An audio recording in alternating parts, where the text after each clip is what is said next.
Hello students, study hacks with Mahak channel में आप सभी का स्वागत है। जैसे कि इससे प्रीवियस वीडियो में हमने 3 टाइप्स के थ्री सीरीज को रीड किया, individual series, discrete series and continuous series. आज हम करने जा रहे हैं combine arithmetic mean. Combine arithmetic mean में क्या होता है, जैसे कि फर्स्ट वीडियो जो हमने करी थी अर्थमेटिक मीन की, उसमें हमने 3 टाइप्स देखे थे मीन के। फर्स्ट वीडियो में हमने 3 टाइप्स देखे थे अर्थमेटिक मीन के।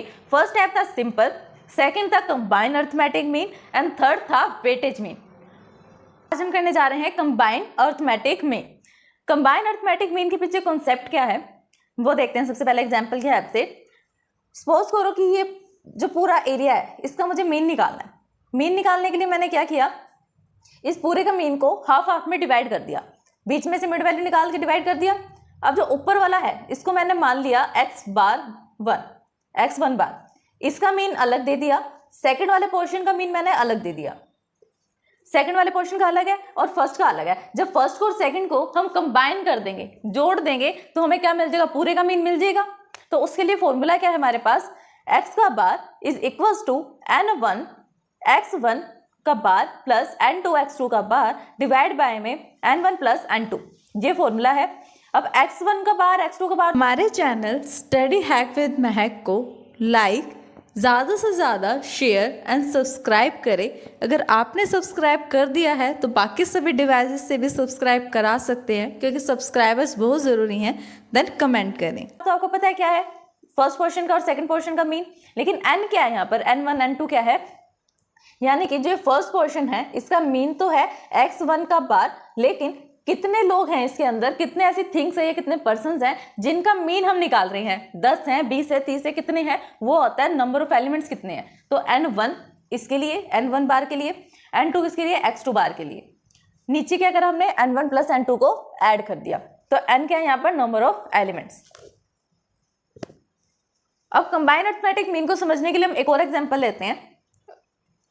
For example, if you want to find the mean of weight of the class of students, मतलब ये एक क्लास है, क्लास में स्टूडेंट्स हैं, क्लास है, क्लास में स्टूडेंट्स हैं। क्लास में स्टूडेंट्स एक टाइप के तो होंगे नहीं, 2 टाइप के होंगे, बॉयज भी होंगे और गर्ल्स भी।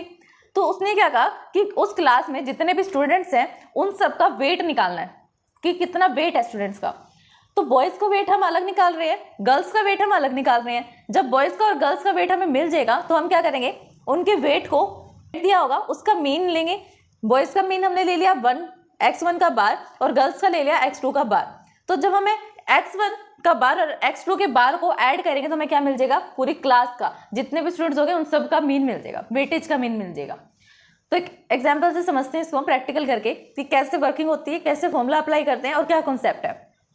तो 1 क्या है, the mean ways of the 1000 workers in a paper mill running the 2 shift of 600 and 400 workers in rupees 100 and the mean wage of the 600 workers that the first shift is rupees 900. Find the mean wage of the workers working in the second shift. को समझते हैं कि क्या कहना चाह रहा है। वो कह रहा है कि टोटल कितने वर्कर्स हैं, 1000 वर्कर हैं कंपनी में, पेपर मिल की कंपनी है, 2 शिफ्ट्स लगती हैं उस मिल में। पहली शिफ्ट में 600 काम करते हैं वर्कर्स और दूसरी शिफ्ट में 400 वर्कर काम करते हैं, और उनका जो मीन रुपीज़ है वो कितना आ रहा है, मीन वेज 1000 आ रहा है, ₹1000। तो जो फर्स्ट शिफ्ट में 600 वर्कर्स काम कर रहे हैं उनका मीन वेज कितना आ रहा है, 900।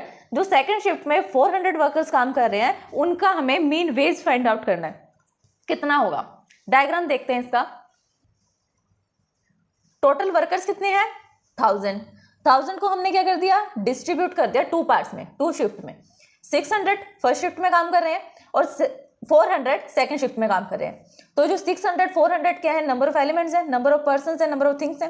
तो ये क्या हुआ, n1 n2 की वैल्यू होगी। अब जो 600 वर्कर्स काम कर रहे हैं उनका मीन वेज कितना है, क्वेश्चन में गिवन है 900 है। तो x1 का बार जो है वो उसकी वैल्यू तो गिवन है पहले से ही। फिर है x2 का बार, वो हमें फाइंड आउट करना है क्वेश्चन में कि x2 का बार क्या है। जो सेकेंड शिफ्ट में 400 वर्कर्स काम कर रहे हैं उनका मीन वेज कितना होगा। वैल्यूज लिख लेते हैं। सबसे पहले x बार कितना है 1000, n1 कितना है 600 और n2 कितना है 400, x1 का बार कितना है 900, x2 का बार फाइंड करना है। फॉर्मूला क्या है निकालने का, कंबाइन मीन n1 x1 का बार प्लस n2 x2 का बार डिवाइड बाय में n1 प्लस n2। फॉर्मूले में पुट करते हैं, ये किसके इक्वल आएगा, x के बार के इक्वल आएगा। x के बार की वैल्यू गिवन है 1000 इज इक्वल टू n1 कितना है 600 को लिखा, फिर x1 का बार कितना है 900 को लिखा, मल्टीप्लाई में प्लस लगाया, n2 कितना है 400 और x2 निकालना है, डिवाइड बाय में n1 प्लस n2 मतलब 600 प्लस 400। अब जो नीचे डिवाइड में होता है, डिवाइड किस में चेंज होता है, दूसरी साइड जाके मल्टीप्लाई में, तो ये जब दूसरी साइड में जाएगा तो कितना हो जाएगा, मल्टीप्लाई हो जाएगा, क्योंकि 600 प्लस 400 होता है 1000, तो 1000 को मैंने मल्टीप्लाई कर दिया, नीचे डिवाइड में था उधर जाके मल्टीप्लाई में लेके हम इसको, तो कितना हुआ यहाँ पर 1000000, यहाँ पर इसको 600 से 900 को मल्टीप्लाई करोगे तो 50000, 400 प्लस 400 x2 का बार। अब इसे सोल्व करना है, यहाँ पर जो ये वाली वैल्यूज हैं 54 वाली इसको माइनस कर दो, इक्वल्स टू में क्या बचा 400 x2 बार, फिर यहाँ पर जो वैल्यू आएगी उसके अंदर से आप क्या करो, यहाँ मल्टीप्लाई में ना दोनों टर्म्स x2 का बार और 400, तो इसको डिवाइड में ले आओ, डिवाइड करेंगे हम 20 से 20 कैंसिल, 4 से 4600 कैंसिल, कितना आया x2 का बार की वैल्यू आई 1150। तो ये था इस क्वेश्चन का आंसर। आई होप कि आपको कंसेप्ट समझ में आया होगा। अब नेक्स्ट एक और क्वेश्चन करते हैं एग्जाम्पल का, जिससे आपको और क्लियर होगा। स्टेटमेंट रीड करते हैं सबसे पहले, the average weight of the 150 student in the class is 80 kg, the average weightage of the boys in the class is 85 kg and that of the girls is 70 kg। Find the, सबसे पहले यहीं पे देखते हैं कि क्या निकालना है हमें, एवरेज निकालना है। एवरेज का मतलब क्या होता है, एवरेज लिखा हो या मीन लिखा हो सेम थिंग होता है। तो पूरी क्लास का टोटल दे रखा है 150 है स्टूडेंट्स, पूरी क्लास का वेटेज मीन है 80, और बॉयज का देखें तो 85 और गर्ल्स का देखें तो 70। तो सबसे पहले तो एक साथ दे दिया कंबाइन करके, दूसरी बारी में उसको डिस्ट्रीब्यूट कर दिया। तो क्वेश्चन से हमें समझ में आ गया ना, हमें कौन सा मीन निकालना है, कंबाइंड मीन निकालना है। Find the number of the boys and the girls in the class separately. वहां पर फर्स्ट क्वेश्चन में तो हमें मीन निकालना था, लेकिन यहाँ पर मीन तो गिवन है, यहाँ पर हमें निकालना क्या है, find the number of the boys and the number of girls in the class separately, कि अलग अलग करके हमें बॉयज का अलग नंबर निकालना है कि कितने बॉयज का मीन गिवन है और कितनी गर्ल्स का मीन गिवन है क्लास में। तो डायग्राम बनाते हैं, क्योंकि अगर डायग्राम बना के आप क्वेश्चन को सोल्व करोगे तो आपको वैल्यूज भी इजिली मिल जाएगी और कोई क्वेश्चन में कंफ्यूजन भी नहीं रहेगा। सबसे पहले 150 टोटल स्टूडेंट्स है क्लास में और उनका मीन दे रखा है 80 kg, फिर उनको डिस्ट्रीब्यूट कर दिया, बॉयज को अलग कर दिया, गर्ल्स को अलग कर दिया। बॉयज का मीन कितना दे रखा है 85 kg और गर्ल्स का मीन कितना दे रखा है 70 kg। अब हमें निकालना क्या है, नंबर ऑफ बॉयज कितने हैं। नंबर ऑफ बॉयज को हम क्या लेट कर लिया, हमने लेट कर लिया नंबर ऑफ बॉयज कितने हैं n1, और दूसरे को हमने लेट कर लिया नंबर ऑफ गर्ल्स कितनी है n2। अब कॉन्सेप्ट देखो कि हमें ये तो पता चल गया n1 n2 हमें फाइंड आउट करना है, लेकिन मेन कॉन्सेप्ट देखो कि कैसे सोल्व करेंगे, कैसे लॉजिक लगाएंगे। एक क्लास है, क्लास कब बनेगी, जब उसके अंदर बॉयज भी होंगे और गर्ल्स भी होंगी, दोनों को ऐड करके तो बनेगी ना।